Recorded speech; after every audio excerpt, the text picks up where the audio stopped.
어머니, 저희도 더 이상은 못 참겠어요. 저희 너무 원망하지 마세요. 빗줄기가 아닌 눈발이 거세게 내리는 산속 폐가 앞에서 며느리 민지가 내뱉은 말이었어요. 뭐라고? 민지야, 지금 무슨 소리를 하는 거니? 제 목소리는 눈바람 소리에 묻혀버렸습니다. 차는 천천히 폐가를 떠나기 시작했어요. 저는 차 뒤를 따라 달려갔지만 이미 눈길에 발이 미끄러졌죠. 차가운 눈이 온몸을 적셨습니다. 무릎이 꺾이면서 저는 그 자리에 주저앉았어요. 평생을 자식 위에 살아온 제가 이 깊은 산속 폐가에 버려진 거예요. 안녕하세요. 제 이름은 강옥순입니다. 올해 나이 68살이에요. 남편은 5년 전에 먼저 세상을 떠났죠. 아들 하나를 두었는데 이름은 태수예요. 41살이고 결혼한 지는 12년 됐습니다. 며느리 민지는 38살이고요. 저는 경기도 작은 도시에서 평생을 살았어요. 남편과 함께 작은 미용실을 운영하면서 아들을 키웠죠. 그렇게 평범하게 조용하게 살아온 인생이었습니다. 그런데 그날 그 끔찍한 일이 일어나기 전까지는요. 그날은 토요일 아침이었어요. 사실 그 전날인 금요일 밤부터 이야기를 해야겠네요. 저는 평소처럼 저녁 6시에 일어나 마당에 물을 주고 있었습니다. 남편을 먼저 보낸 지도 벌써 5년째예요. 이 집에서 혼자 사는 게 이제는 익숙해졌죠. 마당 한쪽에는 남편이 생전에 심어놓은 동백나무가 있어요. 여보, 올해는 꽃봉오리가 참 많이 맺혔네요. 저는 가끔 이렇게 혼잣말을 합니다. 대답은 없지만 그래도 말을 걸면 마음이 조금 편해지거든요. 68이라는 나이가 믿기지 않을 때가 있어요. 어제까지만 해도 30살이었던 것 같은데 세월이 참 빠르더라고요. 혼자 사는 게 외롭지 않냐고요? 물론 외롭죠. 하지만 어쩌겠어요? 남편도 없고 아들은 멀리 사니까요. 그래도 친구가 있어서 다행이에요. 이름은 정자예요. 저랑 동갑인 67살이죠. 중학교 때부터 알고 지낸 30년 넘은 친구예요. 정자도 남편을 먼저 보냈어요. 10년 전에요. 자식은 없고요. 저희 둘은 일주일에 서너 번은 만나서 수다를 떨곤 했습니다. 정자야, 오늘 날씨 참 좋다. 응, 산책하기 딱 좋네. 우리 점심 뭐 먹을까? 나는 아무거나 좋아. 이런 식으로 별것 아닌 이야기를 나누는 게 큰 위안이었어요. 정자가 있어서 외롭지 않았죠. 그 친구가 없었으면 진작 우울증에 걸렸을 거예요. 아들 태수는 서울에서 중소기업 과장으로 다녀요. 며느리 민지는 백화점에서 일했다가 최근에 그만뒀다고 하더라고요. 둘 사이에는 아직 아이가 없습니다. 처음에는 제가 손주를 보고 싶어서 은근히 말을 꺼냈었죠. 태수야, 아이는 계획 없니? 그럴 때마다 며느리 얼굴이 굳어지는 게 보였어요. 눈빛이 차갑게 변하더라고요. 그래서 저도 더 이상은 묻지 않았습니다. 자식들 인생인데 제가 뭐라 할 수 있겠어요? 한 달에 한 번 정도 내려와서 밥 먹고 가는 게 전부였죠. 그것도 제 생일이나 명절 같은 날에만이요.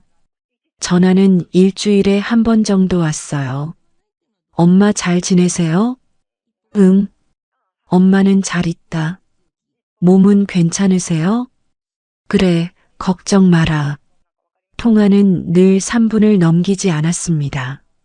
아들 목소리에서 피곤함이 묻어났어요. 며느리가 옆에 있을 때는 더 짧게 끝났죠. 저도 눈치가 있으니까 길게 붙잡지 않았습니다. 그게 우리의 일상이었어요. 특별할 것도 없고 그렇다고 나쁜 것도 아니었죠. 그냥 그렇게 사는 거였습니다.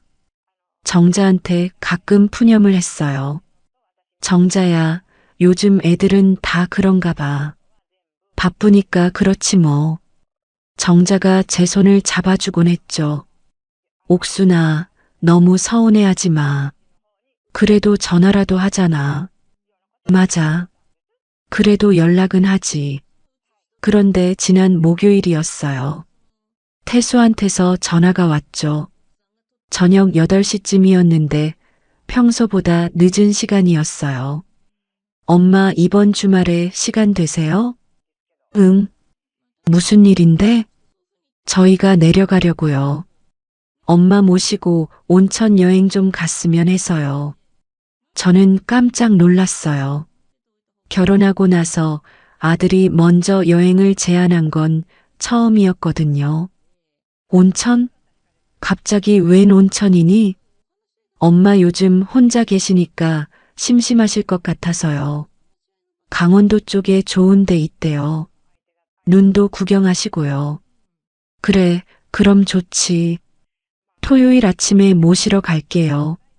짐은 간단하게만 싸세요. 응, 알았다. 고맙구나. 전화를 끊고 나니 기분이 이상했어요. 좋기도 하고 뭔가 어색하기도 하고요. 며느리 민지가 동의했을까? 평소에 저한테 별로 관심이 없던 아이인데 말이죠. 오히려 저를 피하는 것 같았거든요. 명절 때도 일찍 올라가려고 하고 집에 있을 때도 방에만 있었어요. 금요일 저녁에 정자한테 전화했어요. 정자야 있잖아. 응, 뭔데? 태수가 내일 온천 가재. 온천? 갑자기? 나도 놀랐어. 평소엔 그런 적 없었는데. 좋은 일이잖아. 다녀와. 근데 이상하지 않아? 뭐가? 그냥 느낌이 좀. 옥순아, 너 생각이 너무 많아. 좋게 생각해. 그래, 알았어.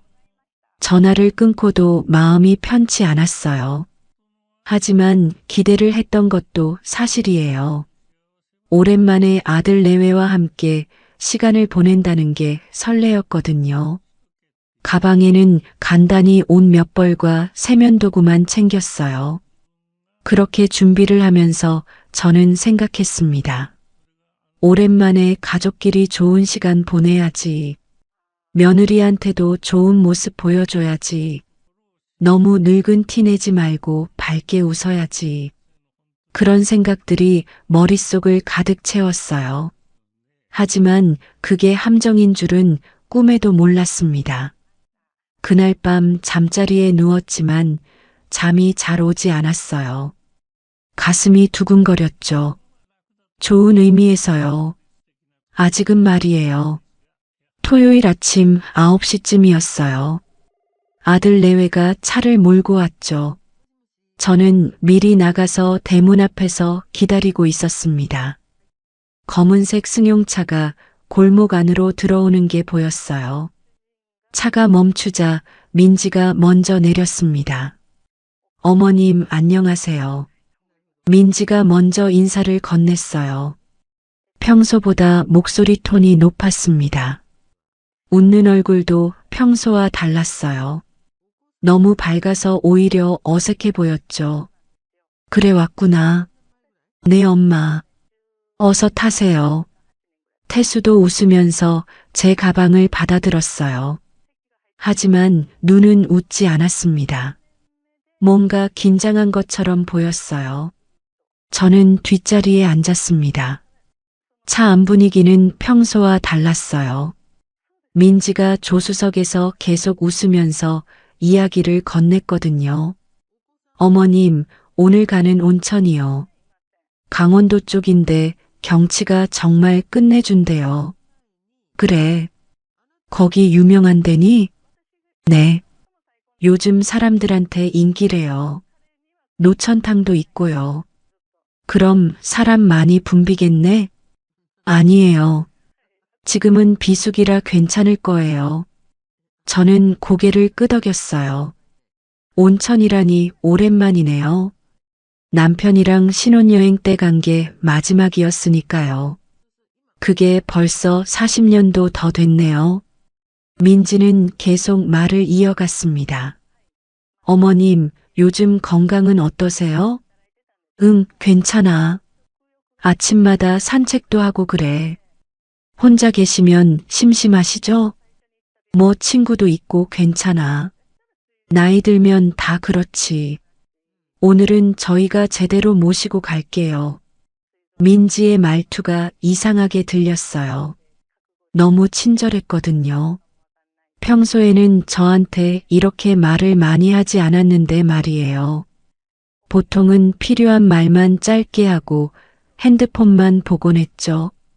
그런데 오늘은 계속 말을 걸었어요. 차는 고속도로를 달렸습니다. 태수는 운전에만 집중하는 것처럼 보였어요. 백미러로 가끔 저를 쳐다봤지만 눈이 마주치면 바로 피했죠. 뭔가 찜찜한 느낌이 들었어요. 하지만 저는 애써 좋게 생각하려고 했습니다. 아들이 처음으로 여행을 제안했는데 의심부터 하면 안 되잖아요. 1시간쯤 지나자 민지가 말했습니다. 어머님, 휴게소 들렀다 갈까요? 화장실도 가시고요. 그래, 좋지. 휴게소에 들러 화장실도 다녀오고 커피도 한 잔씩 샀어요. 민지가 제 것까지 주문해주고 물도 따라주었죠. 이런 모습도 처음이었어요. 평소였으면 각자 알아서 사 먹었거든요. 어머님, 천천히 드세요. 그래, 고맙구나. 테이블에 앉아서 커피를 마시는데 태수가 갑자기 일어났어요. 잠깐 전화 좀 받아야겠어요. 밖으로 나가더니 한참을 통화하더라고요. 창문 너머로 보이는 태수의 표정이 어두웠어요. 뭔가 심각한 이야기를 하는 것 같았죠. 민지는 핸드폰을 보며 가만히 앉아 있었습니다. 가끔 화면을 쳐다보다가 한숨을 쉬기도 했어요. 저는 그 모습을 보며 생각했습니다. 혹시 회사에 무슨 일 있나? 아니면 집에 문제라도 생긴 건가? 하지만 물어보지는 않았어요. 괜히 물어봤다가 분위기 깨질까 봐요. 휴게소를 나와 다시 1시간을 더 달렸습니다. 고속도로를 벗어나 국도로 접어들었어요. 점점 산길로 들어가기 시작했죠. 창밖으로 나무들이 빽빽하게 보이기 시작했습니다. 하늘도 점점 흐려지더니 눈발이 날리기 시작했어요. 어머님, 눈 오네요. 예쁘죠? 민지가 말했지만 목소리가 조금 떨리는 것 같았어요. 아니, 제가 그렇게 느낀 걸까요? 그러게. 올해 첫눈인가 보네. 차는 계속 산속으로 들어갔습니다. 길은 점점 좁아지고 굽어졌어요. 포장도로가 비포장으로 바뀌었죠. 이상했어요. 온천이 이렇게 깊은 산속에 있나 싶었거든요. 보통 온천은 사람들이 많이 찾는 곳에 있잖아요. 그런데 여긴 인적이 드물었어요. 태수야, 온천이 여기 맞니? 길이 좀 험한데. 네, 엄마. 조금만 더 가면 돼요. 태수의 대답은 짧았어요. 더 이상 말하고 싶지 않다는 듯이요. 저는 입을 다물었습니다. 그냥 조용히 창밖만 바라봤어요. 눈은 점점 더 많이 내렸습니다. 굵은 눈송이들이 차 유리창에 부딪혔다가 녹았죠. 15분쯤 더 갔을까요? 차가 속도를 줄이기 시작했어요. 앞쪽에 낡은 건물 하나가 보였습니다. 폐가였어요. 지붕은 일부 무너져 있고 벽은 금이 가 있었죠. 주변에는 아무것도 없었어요. 다른 건물도 없고 사람도 보이지 않았습니다. 여기가 온천이니? 제가 물었지만 대답이 없었어요. 차는 폐가 앞에 멈춰 섰습니다. 눈은 더 거세게 내리고 있었어요. 저는 그때 알았습니다. 뭔가 잘못됐다는 걸요. 하지만 이미 늦었어요. 어머님 도착했어요. 민지가 뒤돌아보며 말했습니다. 웃고 있었지만 눈빛이 차가웠어요. 저는 주변을 둘러봤습니다. 온천은커녕 폐가 한 채만 덩그러니 서 있었죠. 민지야, 여기 온천 맞니? 아, 온천은 조금 더 올라가야 해요. 근데 길이 막혀서요. 여기서 잠깐 쉬었다 가려고요. 말이 안 됐어요. 길이 막혔으면 어떻게 올라간다는 거죠? 하지만 저는 일단 차에서 내렸습니다. 다리가 후들거렸어요. 뭔가 불길한 예감이 들었거든요. 밖은 생각보다 훨씬 추웠습니다. 바람이 세게 불면서 눈을 몰아쳤어요. 저는 외투를 여미며 폐가 쪽으로 걸어갔습니다. 문은 반쯤 열려 있었어요. 안을 들여다보니 아무것도 없었죠. 텅 빈 방 하나와 부서진 가구들만 보였습니다. 태수야, 여기서 뭘 어떻게 하자는 거니? 뒤돌아보니 태수는 차 옆에 서 있었어요. 고개를 숙이고 있었죠. 대답이 없었습니다.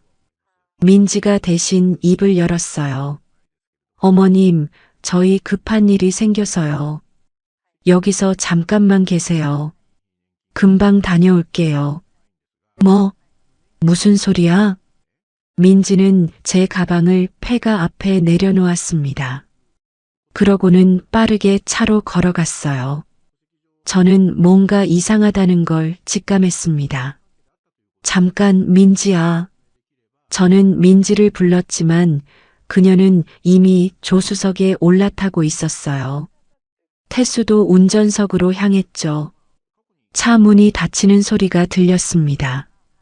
그리고 시동이 걸렸어요. 태수야, 엄마 두고 어디 가는 거니? 저는 차로 뛰어갔습니다. 하지만 눈이 쌓인 길이 미끄러웠어요. 한 발짝 내딛는 순간 발이 헛나갔죠. 그대로 넘어져 버렸습니다. 무릎에서 따끔한 통증이 느껴졌어요. 차는 천천히 움직이기 시작했습니다. 저는 바닥에 엎드린 채로 손을 뻗었어요. 태수야, 엄마 좀 태워줘. 제발. 차창 너머로 민지의 얼굴이 보였습니다. 창문을 내렸어요. 그리고 저를 내려다봤죠. 그 눈빛을 저는 평생 잊을 수 없을 거예요. 차갑고 딱딱하고 아무런 미안함도 없는 눈빛이었습니다. 어머니, 저희도 더 이상은 못 참겠어요. 저희 너무 원망하지 마세요. 민지의 목소리는 얼음장처럼 차가웠어요. 아까까지의 밝은 톤은 온데간데 없었죠. 이게 진짜 모습이었던 거예요. 민지야, 무슨 소리를 하는 거니? 날 여기 두고 가겠다는 거야? 어머님 모시고는 저희도 못 살겠어요. 죄송해요. 그 말을 남기고 민지는 창문을 올렸습니다. 저는 다시 일어나려고 했어요. 하지만 미끄러운 눈길 때문에 계속 넘어졌죠. 무릎이 시렸어요. 손도 얼얼했고요. 태수야, 엄마 좀 봐. 엄마 얼굴이라도 봐. 저는 목이 터져라 소리쳤습니다. 하지만 태수는 뒤돌아보지 않았어요. 차는 점점 속도를 냈습니다. 눈보라 속으로 사라져가고 있었죠. 저는 다시 일어섰습니다. 비틀거리면서도 차를 향해 걸었어요. 아니, 뛰었다고 해야 하나요? 하지만 차는 이미 멀어지고 있었습니다. 빨간 후미등만 희미하게 보이다가 곧 안개 속으로 사라졌어요. 안 돼. 날 버리면 안 돼. 제 목소리는 눈바람에 묻혀버렸습니다. 주변은 너무나 조용했어요. 바람 소리와 눈 내리는 소리만 들렸죠. 사람 소리는 하나도 없었습니다. 저는 그 자리에 멍하니 서 있었어요. 방금 무슨 일이 일어난 건지 믿을 수가 없었거든요. 제 아들이 저를 이 깊은 산속에 버리고 갔다고요? 제가 평생 애지중지 키운 아들이요? 눈은 계속 내렸습니다. 옷이 점점 젖어 들어갔어요. 머리카락에도 눈이 쌓였죠. 추웠습니다. 너무 추웠어요. 하지만 추위보다 더 차가운 건 마음이었습니다. 저는 천천히 폐가 쪽으로 돌아왔어요. 가방이 그대로 놓여 있었습니다. 눈에 덮여서 하얗게 변해 있었죠. 가방을 들어 올리려는데 손에 힘이 들어가지 않았어요. 너무 떨리고 있었거든요. 폐가 문을 열고 안으로 들어갔습니다. 바람은 피할 수 있었지만 여전히 추웠어요. 난방이 될 리 없었죠. 먼지 냄새와 곰팡이 냉새가 코를 찔렀습니다. 방 한가운데 주저앉았어요. 가방을 옆에 두고 무릎을 끌어안았습니다. 온몸이 떨렸어요. 추위 때문인지 공포 때문인지 알 수 없었습니다. 아마 둘 다였을 거예요. 핸드폰을 꺼냈습니다. 배터리는 30% 남아 있었어요. 하지만 신호가 하나도 잡히지 않았죠. 당연했습니다. 이렇게 깊은 산속인데 신호가 잡힐 리 없었어요. 정자한테 전화하고 싶었어요. 아니, 누구라도 좋았습니다. 사람 목소리가 듣고 싶었죠. 하지만 전화는 먹통이었어요. 화면만 멍하니 바라보다가 핸드폰을 끄고 주머니에 넣었습니다. 배터리라도 아껴야 했으니까요. 창문 밖을 봤습니다. 어느새 해가 지고 있었어요. 하늘이 점점 어두워지고 있었죠. 밤이 되면 더 추워질 거예요. 여기서 밤을 보낼 수 있을까요? 아니, 살아남을 수 있을까요? 갑자기 눈물이 났습니다. 참으려고 했지만 멈출 수가 없었어요. 평생 참고 살았던 눈물이 한꺼번에 쏟아지는 것 같았습니다.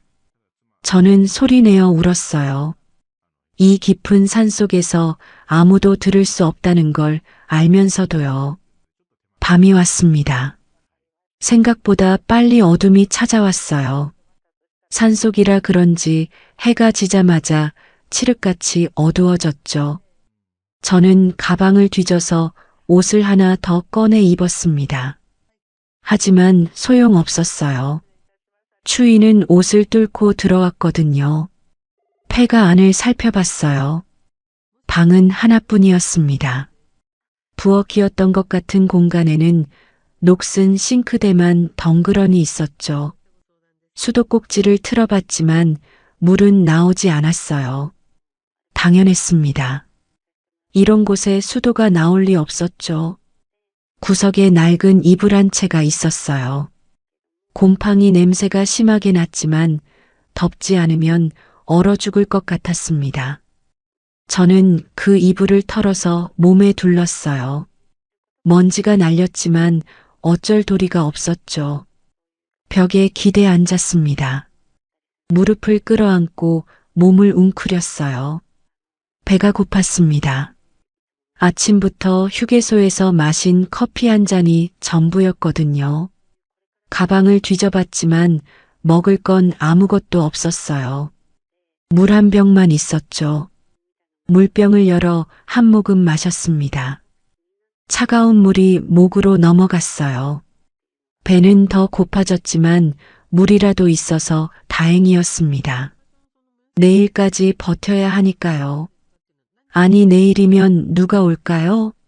이 깊은 산속에 누가 올까요? 핸드폰을 다시 꺼냈습니다. 혹시나 해서요. 하지만 여전히 신호는 없었어요. 배터리는 20%로 줄어 있었죠. 저는 핸드폰을 완전히 껐습니다. 나중을 위해 아껴둬야 했으니까요. 어둠 속에서 저는 생각에 잠겼습니다. 어떻게 이런 일이 일어날 수 있을까요? 제 아들이 저를 이렇게 버릴 수 있다는 게 믿기지 않았어요. 태수는 착한 아이였거든요. 어릴 때는 그랬습니다. 문득 옛날 생각이 났어요. 태수가 중학교 2학년 때였습니다. 미술을 전공하고 싶다고 했었죠. 하지만 남편은 반대했어요. 그런 걸로 어떻게 먹고 사니? 안 돼. 태수는 울면서 자기 방으로 들어갔습니다. 저는 그날 밤 남편을 설득했어요.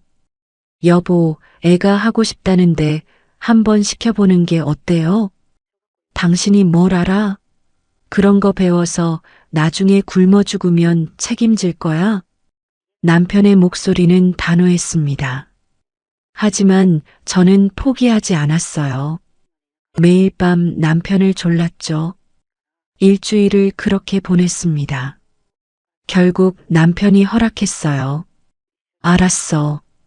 근데 학원비는 당신이 벌어. 그래서 저는 미용실 일을 더 늘렸습니다. 원래는 오후만 나갔는데 아침부터 나가기 시작했어요. 점심시간도 걸으면서 손님을 받았죠. 한 달에 60만 원씩 버는 게 목표였습니다.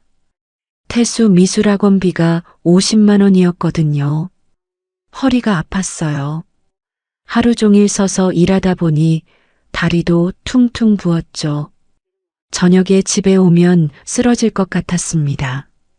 하지만 참았어요. 태수가 행복해하는 모습을 보면 힘이 났거든요. 그렇게 3년을 일했습니다. 태수는 미술을 계속했어요. 실력도 늘었죠.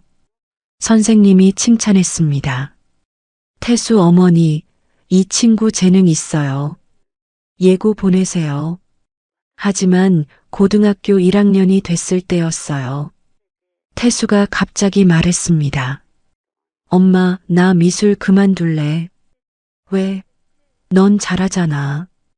그냥 하기 싫어졌어. 진짜 이유는 따로 있었어요. 친구들이 놀렸던 겁니다. 미술한다고요.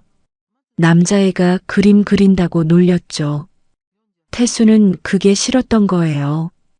저는 아무 말도 하지 않았습니다. 3년 동안 힘들게 번 돈이 아깝지 않았냐고요?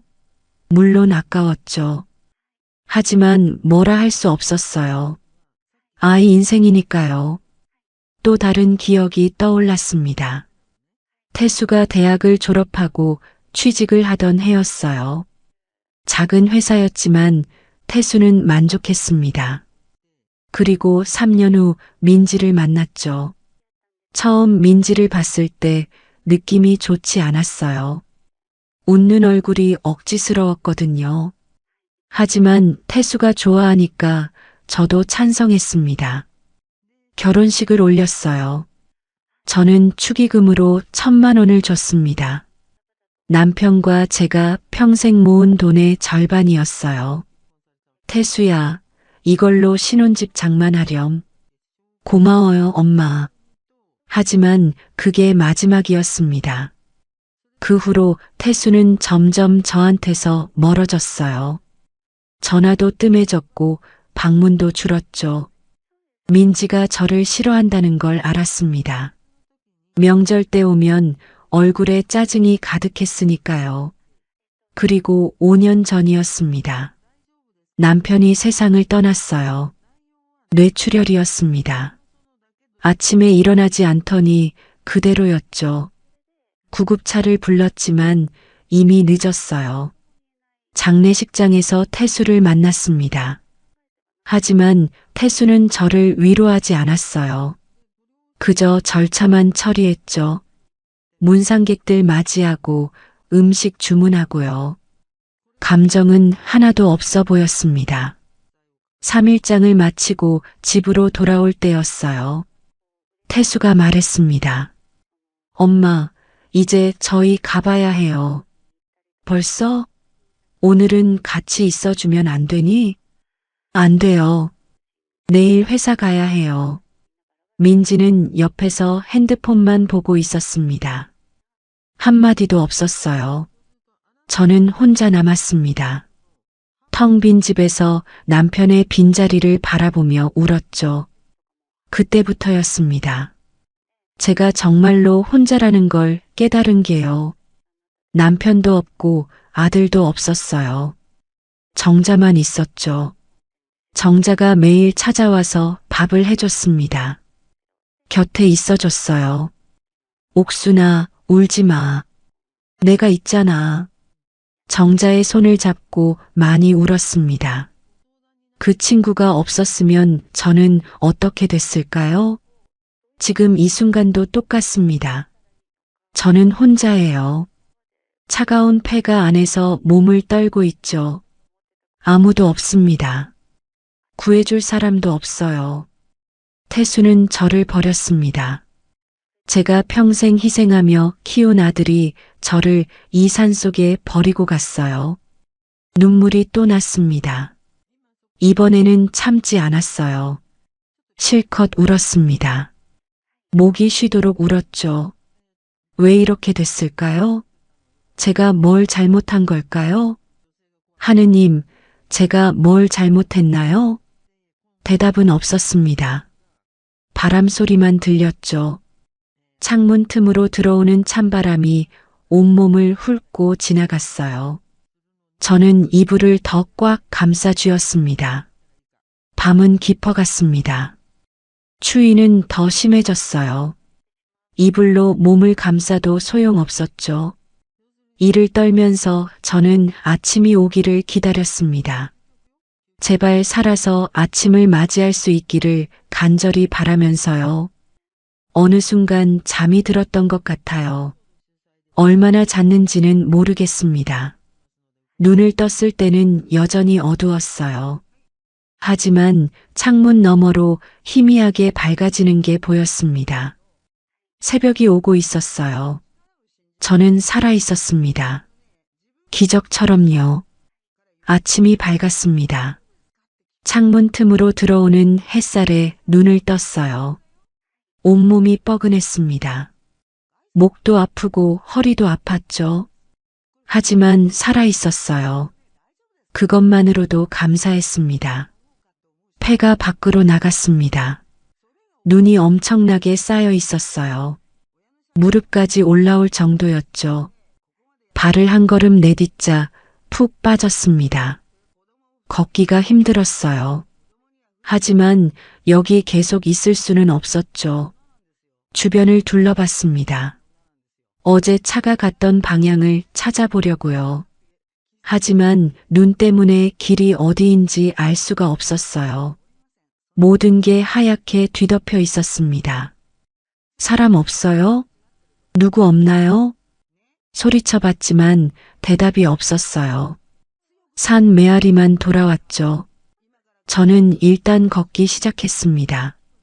어디로 가야 할지 몰랐지만 움직여야 했어요. 가만히 있으면 얼어 죽을 것 같았거든요. 눈길을 헤치며 걸었습니다. 한 걸음씩 발을 뗄 때마다 눈이 신발 안으로 들어왔어요. 발이 시렸습니다. 양말이 젖었죠. 하지만 멈출 수 없었어요. 10분쯤 걸었을까요? 숨이 차올랐습니다. 체력이 바닥나는 게 느껴졌어요. 평소에 산책은 했지만 이런 눈길을 걷는 건 처음이었거든요. 다리가 후들거렸습니다. 그때였어요. 멀리서 무언가 보였습니다. 연기였어요. 굴뚝에서 나오는 하얀 연기가 하늘로 올라가고 있었죠. 사람이 있다는 뜻이었습니다. 저기다. 저는 힘을 내서 그쪽으로 걸었어요. 넘어지고 일어나기를 반복했습니다. 무릎이 시렸지만 참았어요. 살기 위해서는 그곳까지 가야 했으니까요. 20분쯤 더 걸었을까요? 작은 산장이 나타났습니다. 낡았지만 폐가보다는 훨씬 나아 보였어요. 굴뚝에서는 여전히 연기가 피어오르고 있었죠. 대문 앞까지 가서 문을 두드렸습니다. 여기 사람 있어요? 제발 문 좀 열어주세요. 잠시 후 문이 열렸습니다. 허리 굽은 할아버지 한 분이 서 계셨어요. 이르는 넘어 보였습니다. 주름진 얼굴이었지만 눈빛은 따뜻했어요. 누구시오? 이 산속에 웬일이오? 할아버지, 살려주세요. 저 어제부터 여기 갇혀 있어요. 할아버지는 저를 위아래로 훑어보셨습니다. 그러고는 얼른 안으로 들라고 하셨죠. 어서 들어오시오. 얼어 죽겠소. 산장 안은 따뜻했습니다. 작은 화로가 있었고 거기서 열기가 났어요. 저는 화로 옆에 주저앉았습니다. 손을 녹이기 시작했죠. 할아버지가 주전자를 들고 오셨어요. 뜨거운 차를 따라주셨습니다. 이거 마시오. 몸부터 녹여야지. 감사합니다. 차를 마셨어요. 뜨거웠지만 좋았습니다. 목으로 넘어가면서 온몸이 녹는 것 같았죠. 할아버지가 물으셨어요. 그래서 무슨 일이요? 이 깊은 산에 어떻게 혼자 왔소? 저는 어제 있었던 일을 설명했습니다. 아들과 며느리가 온천 간다며 데려왔다가 버리고 갔다고요. 할아버지는 고개를 끄덕이셨어요. 요즘 세상이 그렇소? 자식이 부모를 버리는 세상이지. 혹시 할아버지도 나도 비슷하오. 자식 둘 있는데 연락 끊은 지 오래요. 명절에도 안 와요. 할아버지의 목소리에는 서글픔이 묻어났습니다. 하지만 금방 웃으셨어요. 그래도 살아야지 뭐. 산이 좋아서 여기 산지기 하면서 살고 있소. 여기서 혼자 사세요? 그렇소. 10년째요. 외롭지 않소? 산짐승들이 친구거든. 할아버지는 부엌으로 가셨어요. 그러고는 냄비를 들고 오셨습니다. 라면이었어요. 배고프겠소? 이거라도 먹소. 정말 감사합니다. 라면을 받아 먹었어요. 세상에서 제일 맛있는 음식 같았습니다. 국물까지 다 마셨죠. 할아버지가 웃으셨어요. 많이 고팠나 보오. 네. 어제부터 굶었어요. 여기 며칠 쉬다 가시오. 어차피 제설차 올 때까지는 못 나가요. 제설차요? 이틀은 있어야 올 거요. 이틀이요? 저는 한숨을 쉬었습니다. 이틀을 더 기다려야 한다니요. 하지만 어쩔 도리가 없었죠. 할아버지, 혹시 전화기 있으세요? 친구한테 연락 좀 하고 싶어서요. 전화기는 있는데 여기도 신호 잘 안 잡혀요. 가끔 잡힐 때도 있긴 한데. 할아버지가 낡은 유선 전화기를 가리키셨어요. 저는 핸드폰을 꺼냈습니다. 충전기 있냐고 물으니 할아버지가 주셨어요. 충전은 시켜놓소. 혹시 모르니까. 고맙습니다. 핸드폰을 충전기에 꽂았어요. 그리고 신호를 확인했습니다. 하나도 안 잡혔죠. 할아버지 말씀이 맞았어요. 조금 있다 다시 해보시오. 오후 되면 가끔 잡혀요. 저는 고개를 끄덕였습니다. 할아버지가 방을 내주셨어요. 작은 방이었지만 깨끗했습니다. 여기서 쉬시오. 이불도 있고 정말 감사합니다. 할아버지 은혜 평생 못 잊을 거예요. 괜찮소? 사람이 사람 돕는 게 당연하지. 할아버지의 따뜻한 미소를 보며 저는 울컥했어요. 낯선 할아버지가 제 아들보다 더 잘해주시다니요. 이게 무슨 아이러니인가요? 방에 누웠습니다. 푹신한 이불이 온몸을 감싸줬어요. 어젯밤 폐가에서의 추위가 거짓말처럼 느껴졌습니다. 저는 눈을 감았어요. 이제 살 수 있을 것 같았습니다. 이틀이 지났습니다. 할아버지 덕분에 잘 먹고 잘 쉬었어요. 아침에 일어나면 할아버지가 죽을 끓여주셨습니다. 점심에는 된장찌개를 끓여주셨고요. 저녁에는 김치찌개였죠. 간단한 음식이었지만 정성이 담겨 있었어요. 이틀 동안 할아버지와 많은 이야기를 나눴습니다. 할아버지는 젊었을 때 목수셨대요.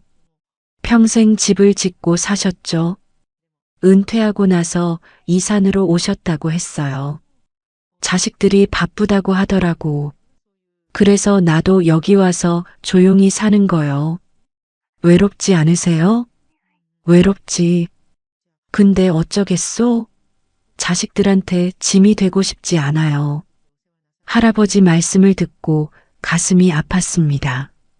저도 똑같았거든요. 태수한테 짐이 되기 싫었어요. 그래서 혼자 살면서 참고 견뎠죠. 그런데 결국 버림받았습니다. 할아버지, 근데 자식들한테 연락은 하세요? 명절 때 한 번씩, 그것도 내가 먼저 하지. 애들은 안 해. 섭섭하시겠어요. 섭섭하지. 근데 뭐 어쩌겠소. 내가 낳은 자식인데. 할아버지는 쓸쓸하게 웃으셨어요. 저는 할아버지 손을 잡았습니다. 할아버지, 제가 나중에 꼭 찾아뵐게요. 자주 올게요. 그려주면 고맙지. 사흘째 되는 날 아침이었습니다. 멀리서 기계 소리가 들렸어요. 할아버지가 말씀하셨죠. 제설차가 왔구만. 이제 내려갈 수 있겠소. 저는 얼른 짐을 챙겼습니다. 할아버지가 작은 봉지를 주셨어요. 여기 주먹밥 좀 넣었소. 내려가는 길에 드시오. 할아버지, 정말 감사합니다. 은혜를 어떻게 갚아야 할지. 은혜는 무슨, 사람이 사람 도운 건데, 그냥 건강하게 잘 사시오. 할아버지가 저를 마을까지 데려다 주셨어요. 눈길을 30분쯤 걸었습니다. 할아버지는 지팡이를 짚고 천천히 걸으셨죠. 제가 부축해 드리려고 하니까 손살에 치셨어요. 괜찮소?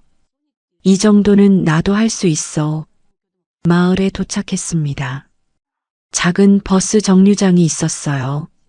할아버지가 말씀하셨죠. 여기서 버스 타면 시내까지 갈 수 있소.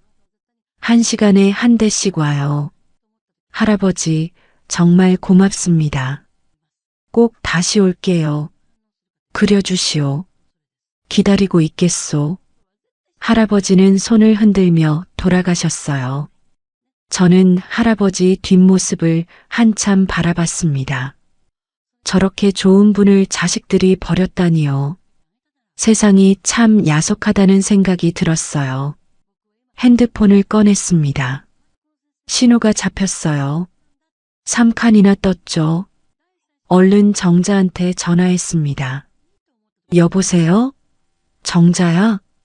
옥순아, 너 어디야?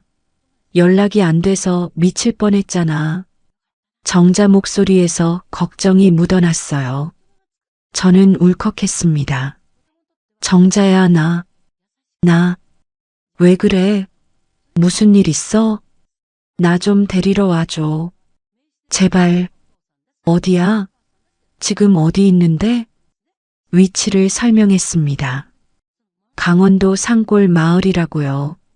정자가 놀라며 물었어요. 거기는 왜? 온천 간다더니? 말하자면 길어. 일단 와줘. 부탁이야. 알았어. 지금 바로 갈게. 2시간이면 닿을 거야. 전화를 끊고 정류장 벤치에 앉았습니다. 주먹밥을 꺼내 먹었어요. 할아버지가 정성스럽게 싸주신 게 느껴졌습니다. 눈물이 났죠. 낯선 할아버지가 제 자식보다 더 잘해주셨어요. 2시간을 기다렸습니다. 추웠지만 참았어요. 드디어 정자차가 보였습니다. 하얀 경차였죠. 차가 멈추자 정자가 뛰어내렸어요. 옥순아. 정자가 달려와서 저를 꼭 안아줬습니다. 저는 그 품에서 울음을 터뜨렸어요. 정자야. 정자야.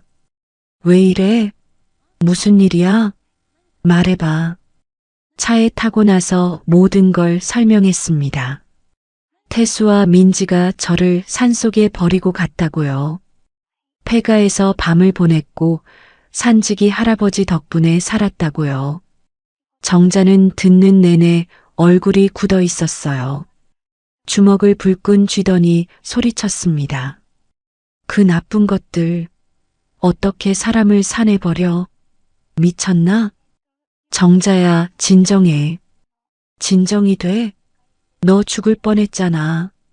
그놈들 가만 안 둬. 정자는 운전대를 세게 쳤어요. 화가 난 게 느껴졌죠. 저도 화가 났지만 정자만큼은 아니었어요. 오히려 슬펐습니다. 정자야, 나 이제 어떻게 하지? 집으로 일단 가자. 천천히 생각하자. 차는 고속도로를 달렸습니다. 창밖으로 풍경이 지나갔어요. 눈 덮인 산들이 멀어져 갔죠. 저는 그 산을 바라보며 생각했습니다. 이제 어떻게 살아야 할까요? 1시간쯤 지났을 때 정자가 말했어요. 옥순아, 있잖아. 응? 너 집 팔아. 뭐? 집 팔아서 우리 같이 살자. 저는 정자를 쳐다봤습니다. 정자는 진지했어요. 무슨 소리야? 나도 혼자 사는 거 외로워. 너도 그렇잖아. 우리 둘이 작은 집 하나 전세 얻어서 같이 살면 어때? 같이 산다고? 응. 쉐어하우스 있잖아. 요즘 혼자 사는 사람들끼리 같이 사는 거. 우리도 그렇게 하는 거야. 정자의 제안이 놀라웠습니다. 하지만 생각해보니 나쁘지 않았어요. 각자 방 쓰는 거야? 당연하지. 투룸 얻어서 내 방 따로 쓰고, 거실이랑 부엌은 같이 쓰고, 외롭지도 않고 좋잖아. 그런데 내 집을 팔아야 하잖아. 팔아. 그래야 태수가 노리지 못해. 너 집 때문에 버린 거 아니야? 집 없으면 더 이상 노릴 게 없잖아. 정자 말이 맞았어요. 태수가 왜 저를 버렸을까 생각해 봤습니다. 분명 이유가 있을 거예요. 돈이나 집 때문일 거라는 생각이 들었죠. 그래, 팔자. 어차피 혼자 살기도 외롭고. 잘 생각했어. 우리 둘이 의지하면서 살자. 집에 도착했습니다. 3일 만에 보는 집이었어요. 똑같았죠. 아무것도 변하지 않았습니다. 하지만 저는 변했어요. 이제 이 집에 미련이 없었습니다. 다음 날 부동산에 연락했어요. 집을 팔고 싶다고 했죠. 중개인이 와서 집을 둘러봤습니다. 위치가 좋네요. 3억 정도 받으실 수 있을 것 같아요. 얼마나 걸릴까요? 요즘 시세가 괜찮아서 빨리 나갈 거예요. 한 달 안에 계약될 거예요. 하지만 예상보다 빨랐습니다. 일주일 만에 연락이 왔어요. 젊은 부부가 사겠다고 했죠. 3억에 바로 계약하시겠대요. 계약금은 2천만 원이고요. 좋아요. 계약할게요. 계약서에 도장을 찍었습니다. 그 순간 이상한 기분이 들었어요. 시원하기도 하고 슬프기도 하고요. 평생 살던 집이었으니까요. 하지만 후회는 없었습니다. 정자와 함께 집을 알아봤어요. 경기도 작은 도시에 괜찮은 투룸이 있었습니다. 전세 7천만 원이었죠. 우리 반반 내자. 내가 4천, 나는 3천. 그래, 그렇게 하자. 계약했습니다. 한 달 후 입주였어요. 그동안 짐을 정리했습니다. 필요 없는 건 다 버렸죠. 가구도 팔고 옷도 정리했어요. 30년 넘게 모았던 것들을 정리하니까 마음이 홀가분했습니다. 정자가 옆에서 도와줬어요. 같이 짐을 싸고 정리했죠. 옥순아, 새 출발이야. 이제 우리 둘이 잘 살자. 응. 고마워, 정자야. 뭐가 고마워? 나도 좋아서 하는 거야. 저는 웃었습니다. 진심으로요. 오랜만에 마음 편하게 웃은 것 같았어요. 그 사이 태수한테서는 연락이 없었습니다. 전화도 문자도 없었죠. 아마 제가 어떻게 됐는지 확인도 안 하는 것 같았어요. 그게 더 화가 났습니다. 하지만 저는 기다렸어요. 언젠가는 연락이 올 거예요. 집이 팔렸다는 소식을 듣고요. 그때 똑똑히 말해줄 겁니다. 더 이상 당하지 않겠다고요. 2주가 지났습니다. 집은 완전히 팔렸어요. 잔금까지 다 받았죠. 3억이 제 통장에 들어왔습니다. 평생 처음 보는 큰 돈이었어요. 하지만 기쁘지 않았습니다. 이 돈으로 새 인생을 시작해야 한다는 게 실감 났거든요. 정자와 함께 이사 준비를 했어요. 새 집은 깨끗했습니다. 햇볕도 잘 들었죠. 왼쪽 방은 제 방, 오른쪽 방은 정자 방이었어요. 거실은 작았지만 둘이 쓰기엔 충분했죠. 가구를 배치하고 짐을 정리했습니다. 이틀이 걸렸어요. 그날 저녁이었습니다. 옛집으로 돌아와서 마지막 정리를 하고 있었어요. 거실에는 이삿짐 박스들이 쌓여 있었죠. 내일이면 이 집을 완전히 비워야 했습니다. 저는 마지막으로 집안을 둘러봤어요. 30년을 산 집이었습니다. 남편과 함께 웃고 울었던 곳이었죠. 태수를 키웠던 곳이기도 했고요. 부엌으로 갔습니다. 싱크대 앞에 서서 창문을 봤어요. 마당에 심은 동백나무가 보였죠.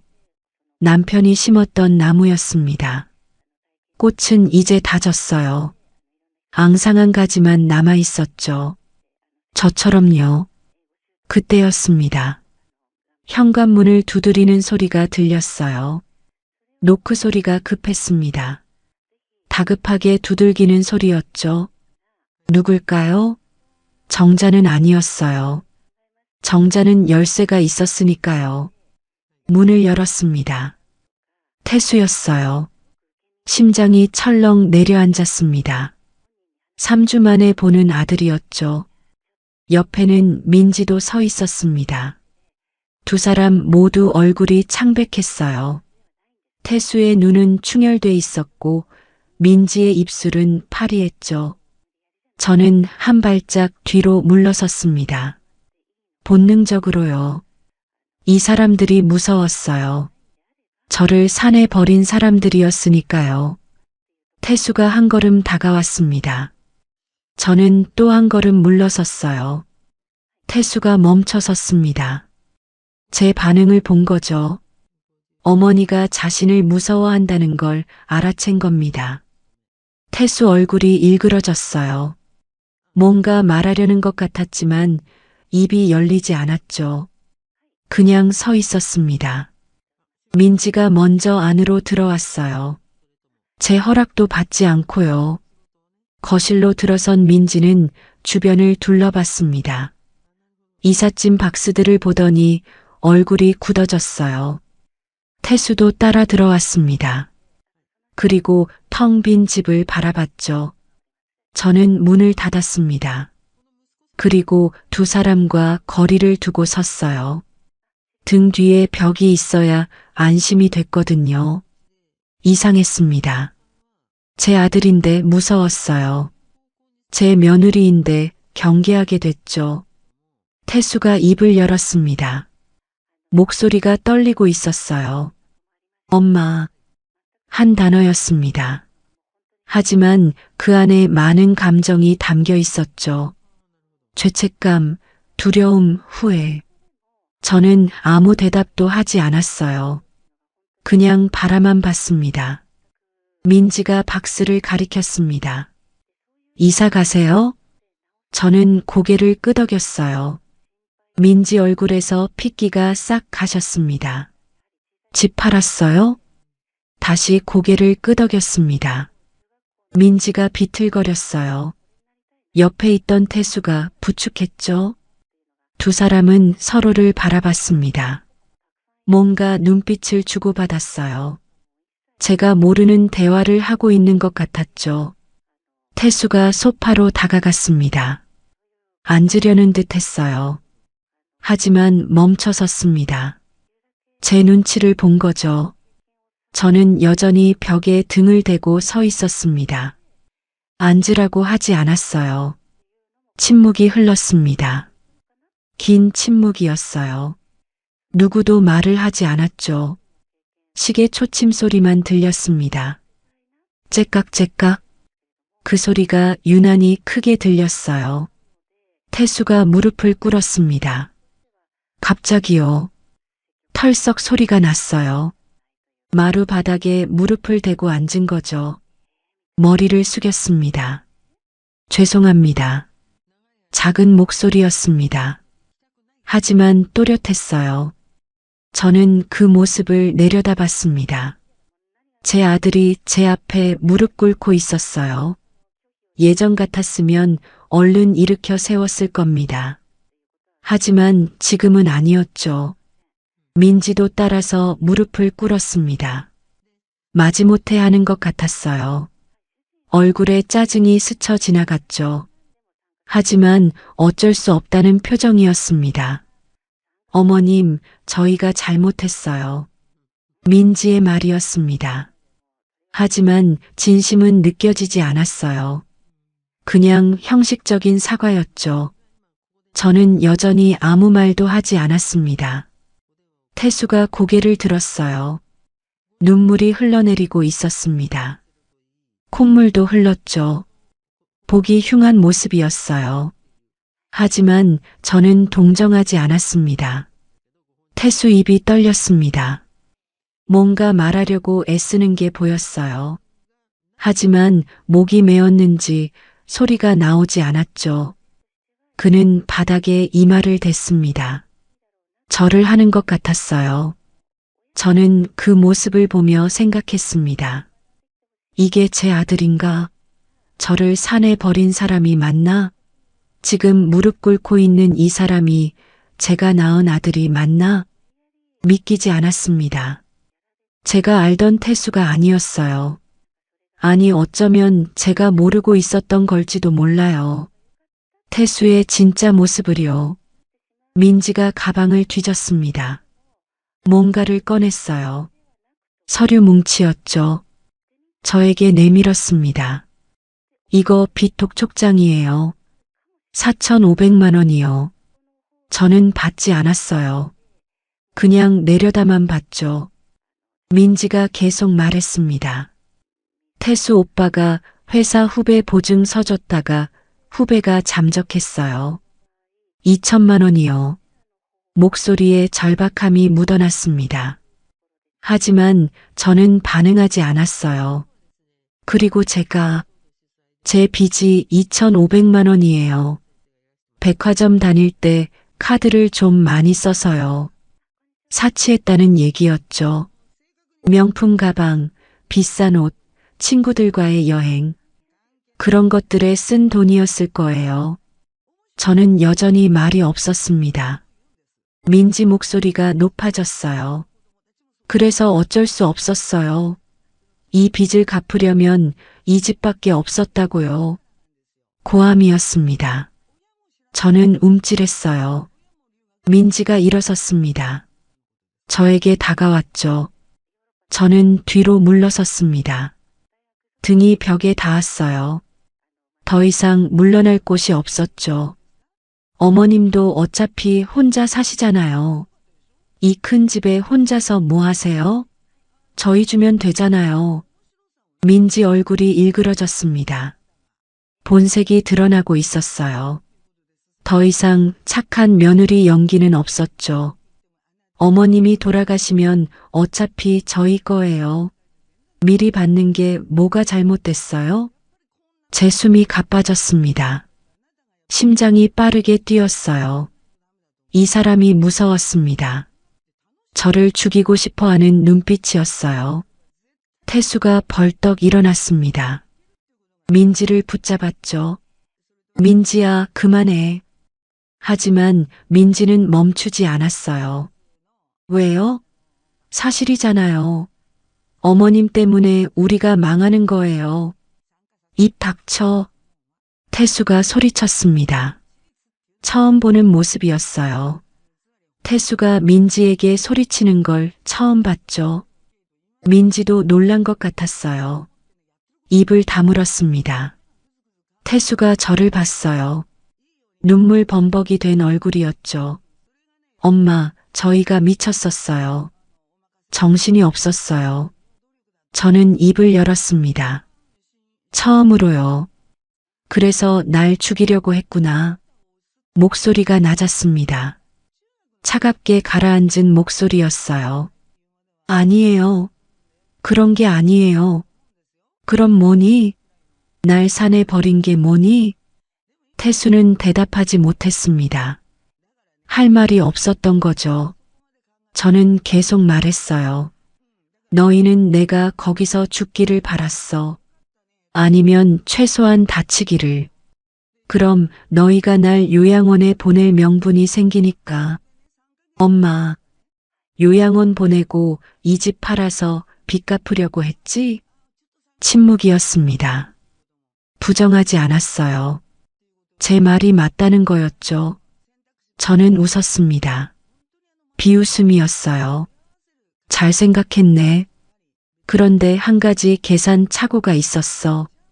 뭔데요? 내가 살아 돌아왔다는 거. 그리고 집을 먼저 팔았다는 거. 민지 얼굴이 새하얘졌습니다. 그럼 그 돈은 어디 있어요? 친구랑 쉐어하우스에서 살기로 했다. 전세 7천만 원 얻었어. 나머지는요? 내가 쓸 거야. 내 노후 자금이니까. 민지가 비명을 질렀습니다. 안 돼요. 그 돈은 저희 거예요. 저는 고개를 저었습니다. 아니야. 내 거야. 4명의 집을 판 거니까. 어머님, 이제 나가줘. 더 이상 할 말 없어. 태수가 다시 무릎을 꿇었습니다. 바닥을 쳤어요. 엄마, 제발요. 저희 살려주세요. 하지만 저는 흔들리지 않았습니다. 현관문을 열었어요. 나가. 엄마, 나가라고. 제 목소리가 떨렸습니다. 하지만 단호했어요. 태수는 천천히 일어섰습니다. 민지가 울면서 저를 봤죠. 하지만 저는 외면했습니다. 두 사람은 문을 나섰습니다. 계단을 내려가는 발소리가 들렸어요. 저는 문을 닫았습니다. 그리고 그 자리에 주저앉았죠. 눈물이 났습니다. 목 놓아 울었습니다. 끝이었어요. 정말 끝이었죠. 한 달이 지났습니다. 새 집으로 완전히 이사를 왔어요. 경기도 작은 도시의 투룸 빌라였죠. 2층이었습니다. 햇볕이 잘 들어왔어요.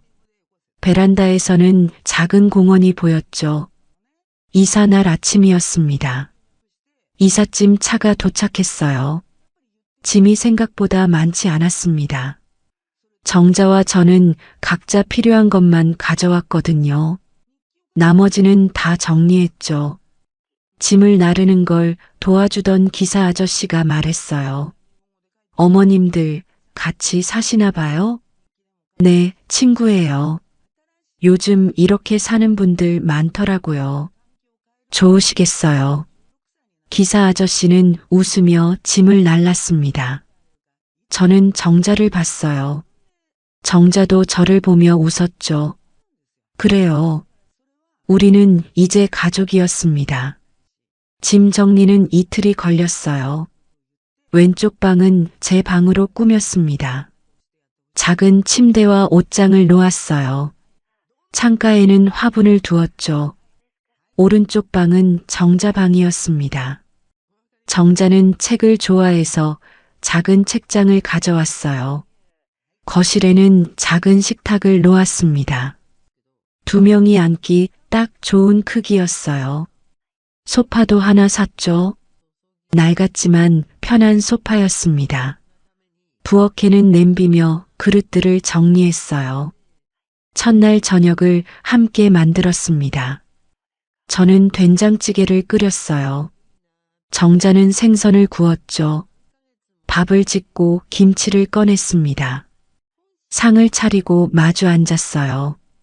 잘 먹겠습니다. 둘이 동시에 말했습니다. 그러고는 웃었어요. 밥을 떴습니다. 첫 숟가락을 입에 넣었죠. 맛있었어요. 집밥이었습니다. 혼자 먹는 밥이 아니라 함께 먹는 밥이었죠. 옥순아, 우리 이렇게 사는 거야? 응, 이렇게 사는 거야. 나쁘지 않네. 나도 그래. 식사를 마치고 설거지를 했습니다. 정자가 설거지를 하고 저는 닦았어요. 부엌에서 나란히 서서 일하니까 좋았습니다. 외롭지 않았어요. 밤이 됐습니다. 각자 방으로 들어갔어요. 저는 침대에 누웠습니다. 천장을 봤죠. 새집 냄새가 났어요.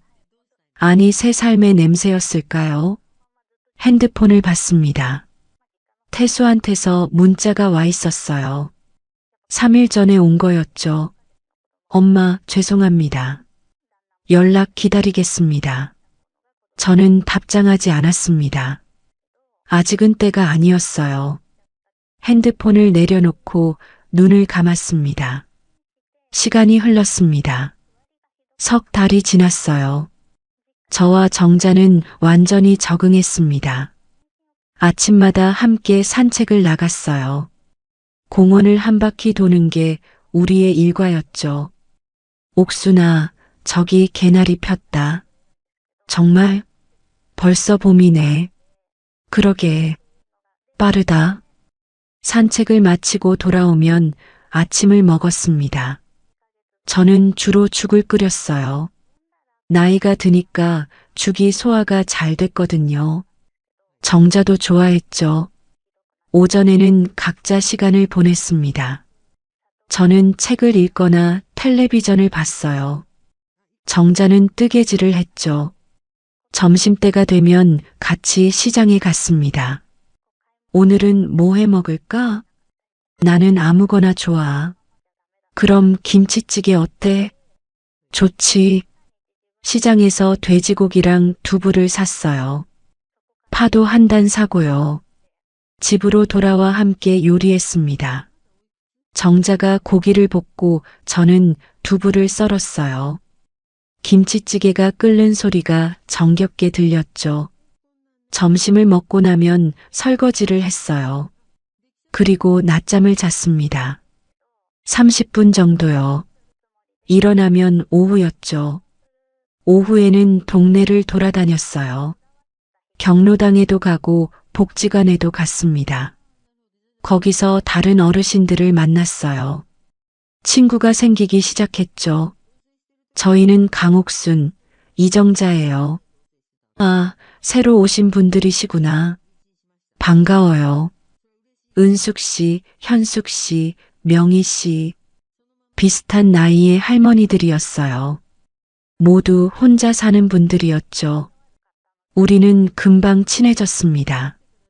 옥순 씨, 정자 씨는 친구끼리 같이 사신다며? 네, 맞아요. 부럽네. 나도 그렇게 살고 싶은데. 같이 사시면 되잖아요. 그러게. 생각해 봐야겠다. 6개월이 지났습니다. 완전히 새로운 생활이 자리 잡았어요. 저는 행복했습니다. 진심으로요. 혼자 살 때보다 훨씬 좋았죠. 정자가 옆에 있으니까 외롭지 않았어요. 명절이 다가왔습니다. 설날이었어요. 아침에 일어나니 정자가 떡국을 끓이고 있었습니다. 옥순아, 일어났어? 설날인데 떡국 먹어야지.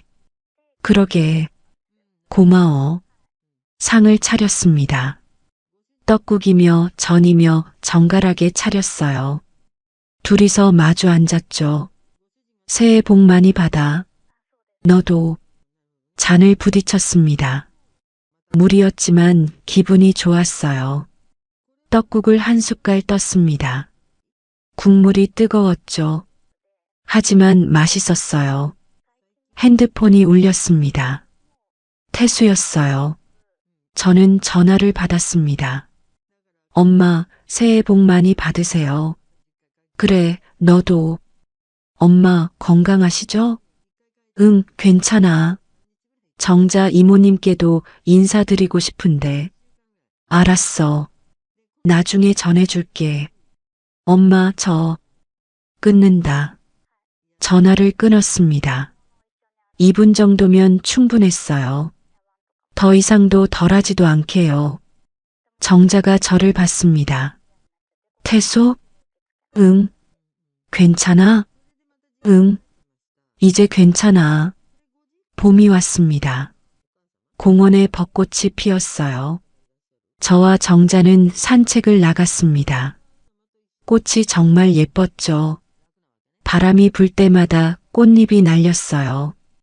옥순아, 저기서 사진 찍자. 그래. 벤치에 나란히 앉았습니다. 지나가던 젊은 부부가 사진을 찍어줬어요. 할머니들 사이 좋으시네요. 네, 친구예요. 멋지시다. 제 부모님도 저렇게 사셨으면 좋겠네요. 젊은 부부는 웃으며 갔습니다. 저는 정자 손을 잡았어요. 정자야, 우리 오래오래 같이 살자. 당연하지. 죽을 때까지. 집으로 돌아왔습니다. 베란다에서 텃밭을 가꾸기 시작했어요. 작은 화분에 상추 씨를 뿌렸죠. 일주일쯤 지나니 싹이 났습니다. 와, 상추 났다. 그러게. 신기하다. 매일 물을 줬어요. 상추는 무럭무럭 자랐습니다. 한 달 후에는 먹을 수 있을 정도가 됐죠. 저희가 키운 상추로 쌈을 싸 먹었습니다. 세상에서 제일 맛있었어요. 1년이 지났습니다. 어느 날 저녁이었어요. 저와 정자는 거실에서 차를 마시고 있었습니다. 창밖으로 보름달이 떠 있었어요. 옥순아, 우리 이렇게 1년 살았네. 벌써? 빠르다. 후회 안 해? 전혀. 너는? 나도. 오히려 좋아. 정자가 제 손을 잡았습니다. 주름진 손이었지만 따뜻했어요. 옥순아, 고마워. 뭐가? 나랑 같이 살아줘서. 내가 더 고마워. 내가 없었으면 어떻게 살았을까? 둘은 웃었습니다. 달빛이 거실을 비췄어요. 고요하고 평화로운 밤이었습니다. 저는 생각했습니다. 이게 행복이구나. 대단한 게 아니었어요. 그냥 믿을 수 있는 사람과 함께 밥 먹고 웃고 사는 것. 그게 행복이었죠. 세상의 모든 어르신들께 전하고 싶어요. 진짜 가족은 피가 아니라 마음입니다. 자식에게 의지하지 않아도 괜찮아요. 친구와 함께 새로운 삶을 시작할 수 있어요. 당당하게 사세요. 여러분도 행복할 권리가 있으니까요. 그게 여러분의 인생이니까요. 오늘도 끝까지 들어주셔서 감사합니다. 이야기가 좋으셨다면 구독과 좋아요 한 번씩 눌러주시고요. 댓글로 따뜻한 응원도 남겨주세요. 여러분께도 좋은 동행이 함께하길 바랍니다. 그럼 내일도 좋은 이야기로 찾아뵙겠습니다.